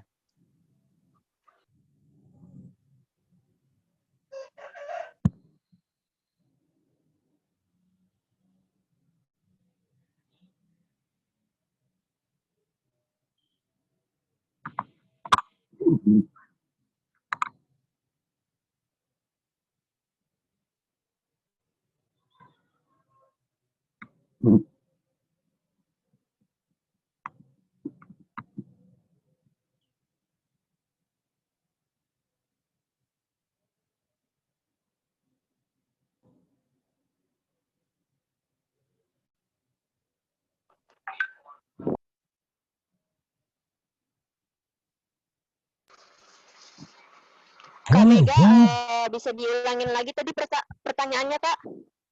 Bisa, Kak, bisa. Kak Mega Ananda, boleh diulangin lagi pertanyaannya?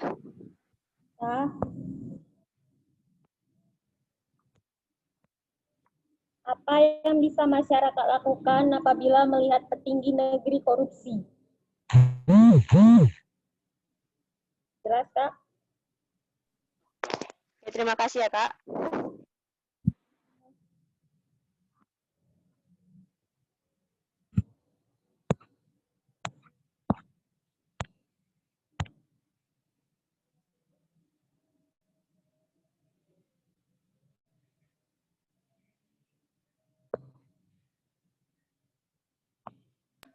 Itu yang ku sampaikan.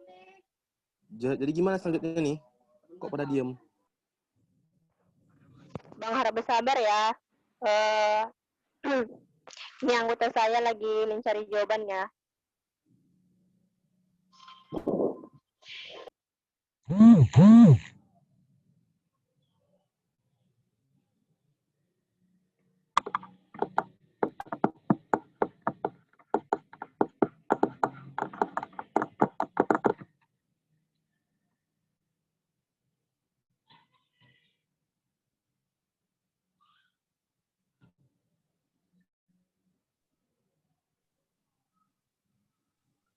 Cepet ya, cari jawabannya cepet ya. Soalnya udah mau asar. Udah asar nih ya? Siap, Bu. Lagi ajan, Bu, ajan. Udah ajan, Bu. Bu, nama Fadila Kongla. Jeda aja, Bu. Jeda, Bu. Ya, ayo cepat-cepat. Ayo. Kalau nggak bisa jawab, biar kawan-kawan yang bantu jawaban ini. Ya. Kira-kira ada teman-teman yang mau membantu kami atau apa gitu? Izin moderator, bisa diulangi pertanyaannya.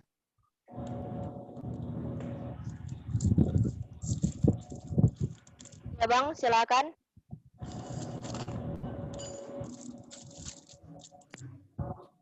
Mohon diulangi, Kak, pertanyaannya.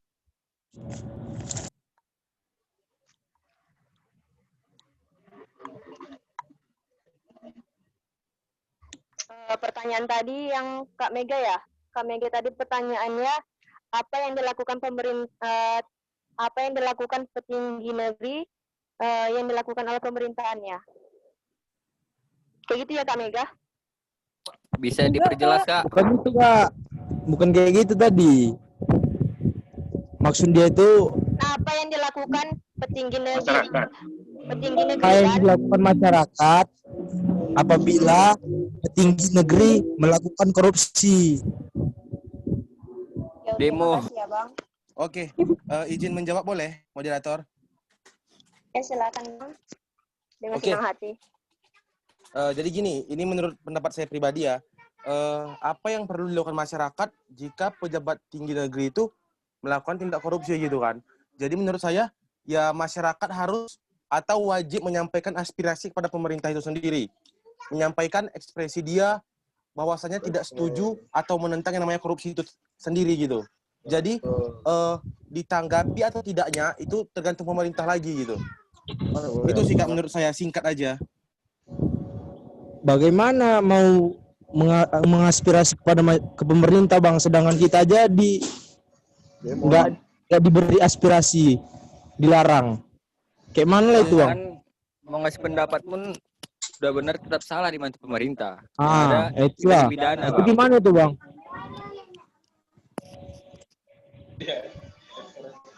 Ya, tadi kan sesuai pertanyaannya kan. Pertanyaannya kan bagaimana, apa yang perlu dilakukan oleh masyarakat jika pejabat tinggi negeri melakukan korupsi? Ya kita sebagai masyarakat ya harus menyampaikan aspirasi kita gitu. Bahwasanya kita menolak yang namanya korupsi itu gitu. Masalah pemerintah menerima aspirasi kita atau tidak, yaitu kembali ke pemerintahan itu sendiri. Gitu. Menurut saya ya. Tapi jika pemerintah itu tidak bisa menerima, apakah demo bisa dilakukan? Ya di mana-mana juga jika pemerintah korupsi ya pasti ujung-ujungnya demo juga di mana-mana gitu.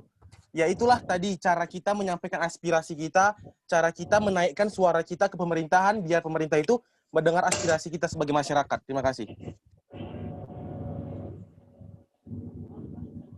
Moderator boleh jawab? Ya silakan. Kalau menurut saya, ketika masyarakat itu mengetahui petinggi pemerintah ini melakukan korupsi, yang dilakukan itu adalah melaporkan kepada badan yang melakukan tindak atau mengeksekusi korupsi itu tadi. Satu contoh itu kepolisian dan KPK, dengan dibarengi dengan saksi-saksi dan barang-barang bukti. Mungkin seperti itu. Kalau itu saya sepakat. Itu baru jawaban yang pas, Pak. Kalau itu berbeda Bang, beda lagi kalau itu Bang. Sorry Bang, saya potong. Beda lah itu. Kalau misalnya pejabat tinggi yang dilakukan korupsi, apa tindakan masyarakat itu menyampaikan aspirasi itu kemana? Ke Dewan Perwakilan Rakyat. Kita ini ada mewakili kita, yaitu DPR. Soalnya pertanyaannya kan apa yang perlu dilakukan masyarakat, bukan apa yang kita lakukan jika kita melihat tindak korupsi, bukan. Jadi kita ini apa yang kita lakukan masyarakat gitu. Ya aspirasi. Kalau laporkan ke polisi, jangan bilang korupsi, curi sendal untuk laporkan ke polisi. Ini kan ceritanya bagaimana masyarakat menanggapi apabila pejabat tinggi melakukan korupsi, memberikan apresiasi apa tadi? Aspirasi, Pak. Aspirasi sehingga dapat didengarkan oleh DPR dan juga pejabat tinggi yang lain. Ya, itu maksud saya, Pak. Tadi sempat saya diskusi ya, good governance dan clean government. Itu ketegasan sistem. Bukan orang lagi. Masyarakat kan melakukan aspirasi, ya kalau bahasa pasarnya demo lah. Iya. Tapi secara baik supaya dapat didengarkan oleh perwakilan rakyat dan dapat ditindak tegas dengan sistem yang sudah dipasalkan atau ditentukan. Terima kasih. Semoga dapat kita sharing sama-sama. Terima kasih. Kembali saya ingin menegaskan ya jawaban saya tadi. Kenapa memang harus dilaporkan ke badan yang menindak korupsi? Karena dia melakukan korupsi, kecuali pemerintah itu salah dalam melaksanakan undang-undang. Itu kita baru menyalurkan aspirasinya ke anggota dewan, bahwasannya pemerintah salah dalam melaksanakan undang-undang. Tetapi ketika dia melaksanakan atau melakukan korupsi, langkah yang paling konkret itu melaporkan, gitu. Karena dia bersalah melakukan tindak pidana, gitu. Dilaporkan ke polisi atau ke KPK, seperti itu. Sorry Bang, kalau misalnya kita di pemerintahan, kita tuh udah ada wakili Bang, namanya Dewan Perwakilan Rakyat, nah itulah DPR. Beda kalau kita lapor polisi itu tentang permasalahan perorangan. Kalau udah kita laporkan dari Dewan Perwakilan Rakyat, itulah yang untuk menjatuhkan pimpinan tertinggi. Kalau kita laporkan polisi, polisi itu masih di bawah pimpinan tertinggi. Jadi prosedur dan aturan-aturan dan pimpinan itu sudah ditetapkan, itulah Bang, udah ada bidang-bidangnya. Nanti kalau tapi kan kasusnya ini maaf ya. Tapi kan kasusnya ini kan dia melakukan korupsi, bukan kesalahan dalam melaksanakan undang-undang. Benar Bang. Kalau dalam melaksanakan undang-undang, itu baru dia ada badannya. Tapi ketika dia melaksanakan korupsi, ya yang konkret itu ya dilaporkan atas kesalahan dia seperti itu. Tapi kan dilaporkannya ke KPK ke pihak yang memang berhak melaksanakan gitu tadi polisi dan KPK gitu. Iya Bang, tapi kan pertanyaan tadi kan apa tindakan masyarakat. Ini kan pertanyaannya apa tindakan masyarakat. Masyarakat itu hanya bisa mengaspirasikan ke Dewan Perwakilan Rakyat. Kita ini udah ada yang mewakili kita Bang. Itu namanya DPR. Nanti DPR sudah berdiskusi dan bermusyawarah. Disitulah nanti ada pergerakan. Namanya ibaratnya kalau di kota-kota atau pasaran tuh bagian lapangannya siapa? Polisi, KPK. Disitulah bidang audit dan penyelidik. Dan nggak bisa juga kita tetapkan, ini petinggi kita ini korupsi. Nggak bisa juga kita begitu. Semua itu ada musyawarahnya Bang. Itulah nama di Dewan Perwakilan Rakyat. Sidang paripurna. Oke gini Bang. Coba potong sedikit ya Bang. Tadi yang dibilang sama Rayum Panggayuman tadi itu, seolah-olah jika salah satu menteri korupsi dan kita perorangan melihat dia korupsi dan kita melaporkan, itu belum tentu akan didengar oleh pihak kepolisian gitu. Karena kita perorangan, tahunya perorangan. Nah, jadi dengan cara itu kita tuh harus mengumpulkan beberapa orang untuk menyampaikan aspirasi masyarakat gitu. Jadi biar didengar oleh pihak yang tertinggi. Terima kasih. Benar. Kalau saya lihat, sorry saya potong. Kalau saya lihat, coba lihat kembali di koran-koran kita, media sosial.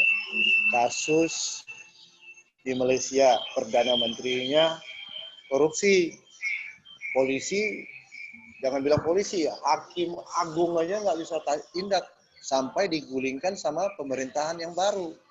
Nah itulah yang kita sampaikan, aspirasi supaya pemerintah baru dimenangkan, dapat didengarkan oleh DPR-nya, dan lalu digulingkan supaya bisa ditindak. Baru polisi mengambil alih, KPK mengambil alih, dan juga BPK dan sebagainya. Semua instansi terkait mengambil alih. Itu sih dari saya, itu kasus-kasus yang kita baca di media sosial atau di akhbar-akhbar, surat kabar, dan sebagainya. Terima kasih. Ya, terima kasih kepada rekan-rekan yang telah membantu kami. Sekiranya kami mohon maaf sebesar-besarnya karena belum sepenuhnya menjawab pertanyaan teman-teman sekalian.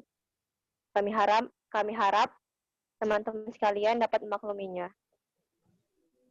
Iya, saya. Sama-sama, nggak apa-apa, masalah. Namanya Iya, juga oke. diskusi kan. Sama-sama ya. Jawaban untuk pertanyaan 2 tadi, Siti. Iya, Bu. Sudah selesai? Yang Bang Maulana ya, Bu? Yang Maulana sama yang Mega ya? Mega tadi udah dijelaskan, Bu, sama rekan-rekan sekalian. Nah, Maulana? Bang Maulana belum, Bu? Nah, ayo cepat selesaikan. Ini udah lewat, durasinya udah lewat ini. Bang Maulana bisa dijelaskan lagi tadi pertanyaannya? Kurang jelas, Seru, Bang. Bu, seru. Oke. Saya makanya beginilah sistem saya mengajar. Sistem saya mengajar ya begini, buat presentasi, diskusi, baru kita sama-sama belajar lah istilahnya, sama-sama mengetahui ya pendapat bagaimana. masing-masing. Nah, Iya, Bu. Setuju, Bu. daripada nanti saya mengajar, tunggu anak mama, daripada mengajar saya di papan tulis atau di whiteboard, ya istilahnya nggak ada diskusi, kan jadinya buntu kan, jadinya ilmu itu jadinya itu hambar, Bu. aja. Ya, Kan? Bu. Nah, jadi Kalau gini seru, Bu, enak. sistemnya seperti ini gitu. Semoga semua suka ya sistem mengajar Iya, Bu, seperti suka. ini. Suka kali. Suka kali. Cuman jangan jadi bertengkar ya. Setelah Oh, enggak lah, Bu. Kalem, Bu, kalem. Biasa Enggak, lagi enggak, Bu, menyampaikan enggak. pendapat. Kalau Oke, berdebat oke. itu kan wajar. Ya, oke. Ayo lanjut. Yang pertanyaan Maulana tadi dijawab apa dari kelompok 7, ayo. Bang, bisa ditegaskan lagi, Bang, Oh, Maulana iya, tadi? Pertanyaannya. Iya, udah dengar? Halo? Ya, halo, Halo? Bang. Udah, Bang. Iya, Bang. Udah. Oke. Apa persepsi Anda tentang KKN dan bagaimana cara Anda menerapkan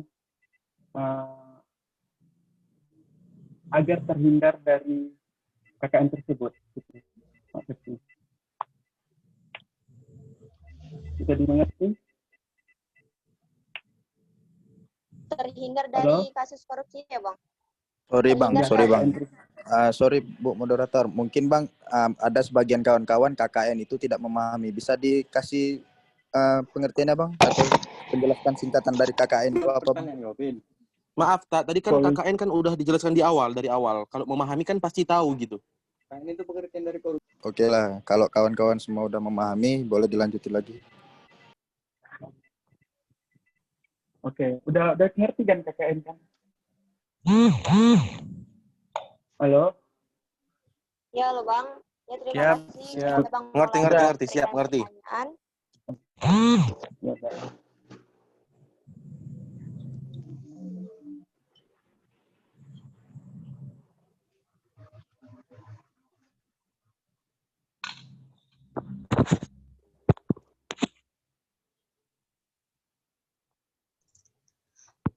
Saya mau menjawab pertanyaan ini siapa Bang? Bang siapa tadi? Maulana. Bang Oh ya, Maulana, Kak. Fokus Kak, fokus. Bang Maulana. Ini opini saya ya. Kalau menurut saya dari awal tadi KKN itu persepsi menurut kami gitu kan? Iya. Menurut saya kan.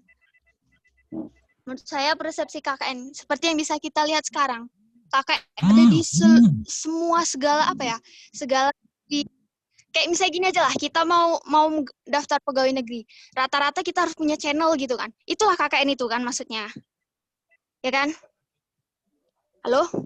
Kurang ngerti saya. Beda Mbak, KKN itu. Halo, ada? Beda Mbak. Itu KKN itu KKN. korupsi. Makanya itulah saya bilang tadi, mungkin ada sebagian tidak. KKN kan Iya, korupsi. barusan kakak bilang tuh nepotisme, Kak. Nah, ya itu kan itu tuh.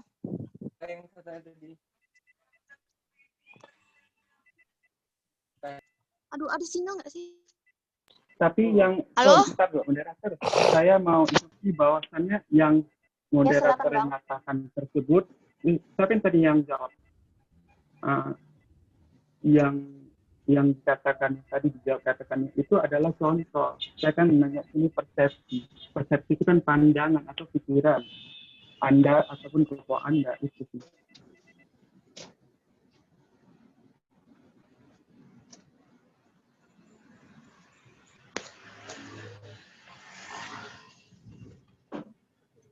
Ini lagi jalan. Pandangan kan berarti menurut opini ya. Jadi sholat aja belum. Beli kopi kamu dulu ya.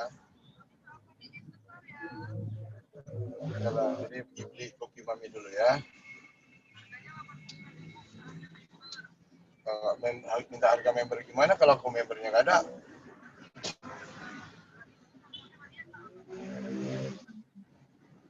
Ya, nanti kalau bilang ada membernya nggak ada, gimana? Ya. Kok pada diem? Ya. Iya. Pasti kok heran. Garing bosku. Jeda dulu, jeda sholat asar. Ya cepat. Biar selesai ya, yuk mana? Diam semua pada dengerin Pak. Apa tadi? Pak Idris tadi nih. Pak Idris lagi ngomong tadi, didengerin semuanya. Saya kira tadi Pak Idris jawab dengan persepsinya. Saya ngomong sama kawannya. Online dia. Saya perhatiin kok nggak dengar apa gitu. Ini lagi nunggu jawabannya nih. Ayo jawab. Ayo, kelompok 7 mana nih? Kok pada mingkem semua? Saya sebagai moderator bisa menjawab, Bu. Ayo, silakan. Saya akan menjawab dari pertanyaan Abang Maulana, di mana pertanyaan tersebut kan gini kan, apa persepsi Anda tentang KKN kan, agar terhindar dari KKN tersebut. Kan pemerintah sudah mengeluarkan landasan hukum, Bang. Kenapa kita harus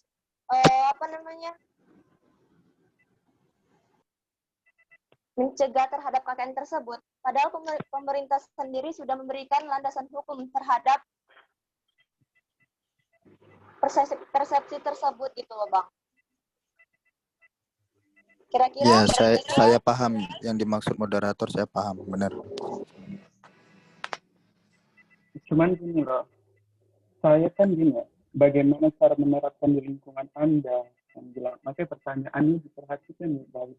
Bagaimana cara menerapkan di lingkungan Anda agar terhindar dari KKN tersebut? Kalau kita berdasarkan hukum, semuanya pun kita bisa harus berbicara dengan berdasarkan hukum. Walaupun faktanya, hukum bisa kita alihkan, ataupun hukum ini kan hasil yang tidak menentu.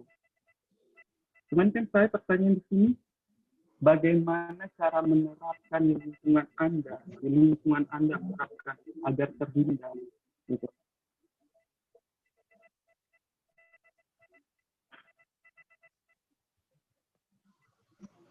Iya, baik Bang, kami Iya, akan Bang. mengoreksi pertanyaan Abang ya. Sedikit menambahi bagaimana cara menerapkannya. Mungkin sebagian dari kita di lingkungan atau di tempat kerja atau di mana sudah ada yang menerapkan. Cuman kan balik kepada mindset, pola pikir seseorangnya itu sendiri, gitu. Dia tuh melakukan KKN, ya balik ke pola pikir mereka lah, gitu. Dia tuh melakukan KKN-nya itu ibaratnya gimana ya? Kejujuran, iya bisa dibilang seperti itulah pola pikirnya. Kalau memang dia orangnya jujur, walaupun ada kesempatan dan iman dia kuat, dia mungkin nggak melakukan KKN. Tapi kalau orangnya yang nggak jujur, tidak ada kesempatan, dia bakal mengambil dan mencari-cari kesempatan biar melakukan KKN. Itulah sedikit menambahkan, Delphi sedikit menambahkan jawaban dari moderator kami gitu. Bisa diterima, Bang? Atau Ya, ada benar. lagi yang mau menambahkan teman-teman yang lain? Itu kembali ke individu kita sendiri lagi, Kak. Ya. Saya sangat paham dengan dimaksud Seperti moderator. itulah, kembali ke individualnya masing-masing gitu. Atau ada yang mau menambahkan lagi yang lain? Kalau jawaban kami kurang tepat dan atau kurang jelas gitu? Mungkin kayak gini ya, kejujuran, transparansi, dan apa ya? Oke lah. Betul, persepsi tadi tuh gimana? Persepsi ini apa? Persepsi. persepsi tentang KKN tersebut. Persepsi.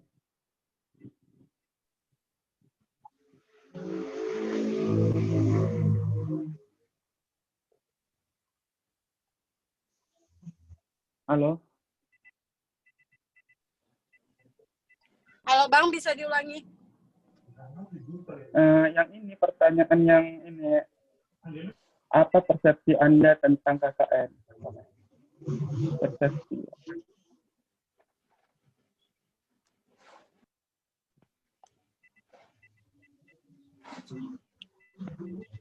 Persepsi yang bagaimana Bang maksudnya? Apa jawaban kami kurang jelas mengenai yang diterangkan itu tadi? Atau teman-teman yang lain bisa bantu menjelaskan persepsi yang bagaimana yang dimaksud Abang ini? Soalnya Bisa bantu jawabannya? Izin Kak, saya bantu Kak. Iya, silahkan Abang. Dengan siapa? Kelvin dari Prodi Sistem Informasi kelompok 2. Oke Bang, bisa bantu? Ini, jadi menurut dia tuh kalau menurut saya, persepsi itulah pandangan kita atau opini kita mengenai KKN itu sendiri. Ya udah, sebenarnya sih kita kalau mau mencari opini dan pandangan, itu kita harus mencari satu sumber gitu. Contohnya kan, pengertian KKN, pengertian kolusi dan nepotisme. Baru kita bisa menyimpulkan persepsi dan opini. Udah? Nah, iya itu. Ya udah. Pendapat masing-masing yaitu saya sendirilah. Korupsi adalah kegiatan yang dilakukan oleh seseorang yang merugikan banyak orang gitu. Kalau dia kolusi, kerjasama antara dua orang yang saling menguntungkan dan merugikan banyak orang. Sedangkan nepotisme ialah semua kedudukan dalam suatu jabatan itu diduduki oleh saudaranya atau orang terdekatnya. Iya kan?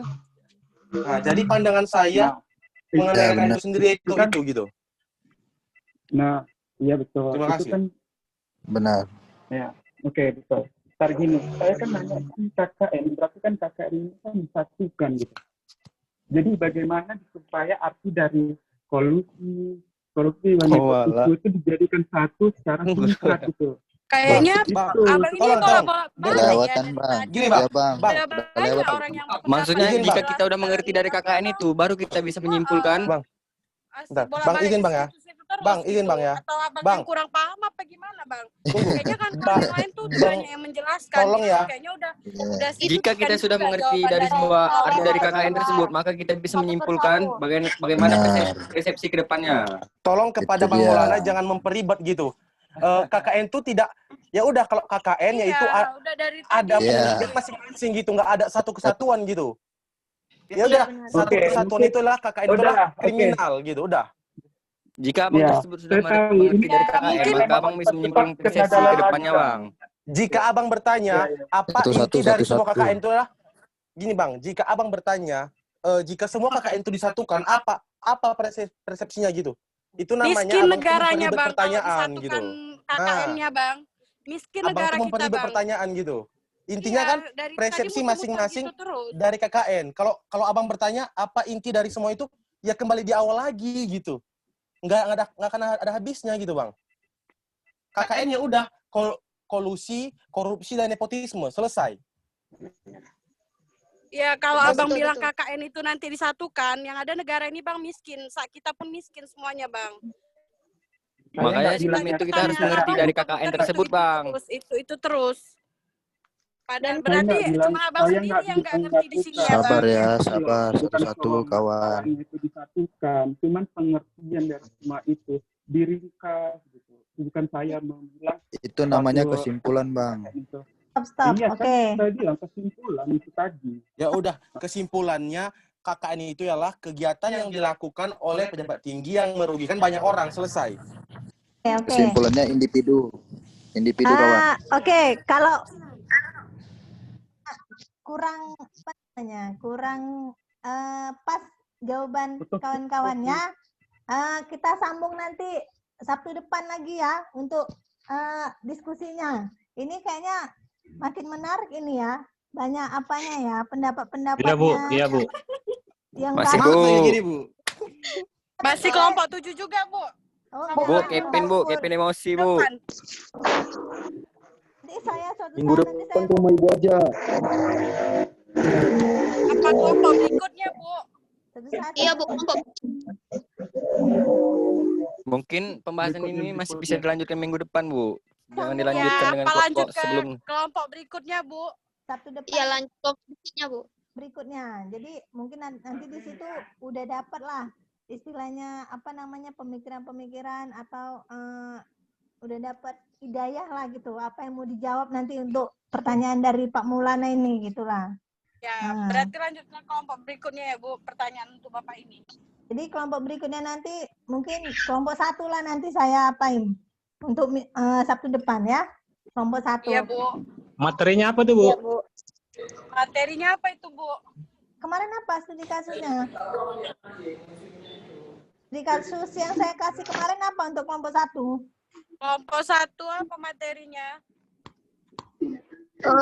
Apa Bu? Joko Chandra. Ah ya, di situ cek lagi kan gitu. Oke. Kita sambung nanti Sabtu depan lah ya. Jadi untuk Ya, Bu. Iya, Bu. Ya, Bu. apa emosi ya. Setuju. Nanti Baik, Bu. Iya. ya kan pening kita ya kan. Untuk Iya, Bu. Yang emosi Semangat, Bu. wajib Tetap, pindah ke warung tetap Maya. semangat kok, Bu. untuk Maulana OTW. Yang marah-marah makan lontong dulu. Sama nasi lemak di warung Omaya. Omaya. Biar dapat aspirasinya. Ya, diskonnya berapa persen itu, Pak? Udahlah, jangan. ya. Itu semua diskon mahasiswa ya kan. Paten. Yang jauh nggak bisa Jangan. makan lontongnya tuh, Pak. Kita gosen kan, tinggal bayar aja ongkirnya ya kan. Ongkirnya 2 kali lipat harga barang. Tapi nikmat itu tidak ada nilainya. Kapan-kapan nanti kita kapan Bapak Idris nanti ya, kapan-kapan kita ya. Ditunggu ya, ditunggu. Ya, Bu. Bisa juga ditunggu ya, Bu, ditunggu. Ibu Ditunggu ya, Bu. Nanti lebih akan jadi lebih dekat di kampus nanti kita relokasi. Bu, nantilah kalau udah tatap muka, Bu, biar adil yang jauh sama-sama. Bertiga, Bu. Sampai akhir tahun nggak tetap muka kita ini sampai akhir tahun. Janganlah, Bu. Janganlah, Bu. Doain aja cepat-cepat. Kami kan Iya, rindu. Bu. Oke, sehat-sehatlah semua ya. Oke. Ya, Bu. Sehat-sehat ya, Bu. Oke, Sehat semuanya juga. ditutup ya, moderatornya untuk tutup presentasi ini sekarang ditutup. Jadi semua udah selesai minggu depan kelompok 1. Oke, tutup ya. Absennya kayak mana, Bu, absennya?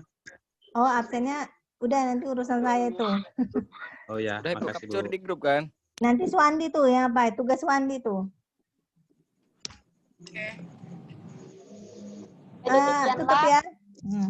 Ya, Bu. Halo, Demikianlah hasil presentasi kelompok 7 tadi kami. Kalau rekan-rekan sekalian belum merasa apa namanya? Jawaban kami nanti dilanjutkan pertanyaan dan Fokus dulu, Kak, jawaban di fokus. kelompok berikutnya. Ya. Satu kata buat kalian, mantap. Oke. Menu. Makan permen. Awal yang baik. Kelompok 7 Mantap, men. lanjutkan kelompok 1. Diki ini Semuanya. di berapa ini? Prodi apa ini? Informasi siapa, Bu? Mbak Diki siapa? Apa? Prodi apa ya? Prodi sistem informasi, Bu. Saya maba, Bu. Masih ya. Dia Oke. maba, Bu. Oh iya ya. Oke Bu. lah. Kita beri aplaus dulu untuk apalah untuk kelompok Oke, mantap. atas Kasih. presentasinya. Sehat-sehat semua ya. Oke, Ya, saya Bu. tutup ya. Assalamualaikum Ya. warahmatullahi wabarakatuh. Waalaikumsalam. Warahmatullahi wabarakatuh. Lanjutkan kelompok 1.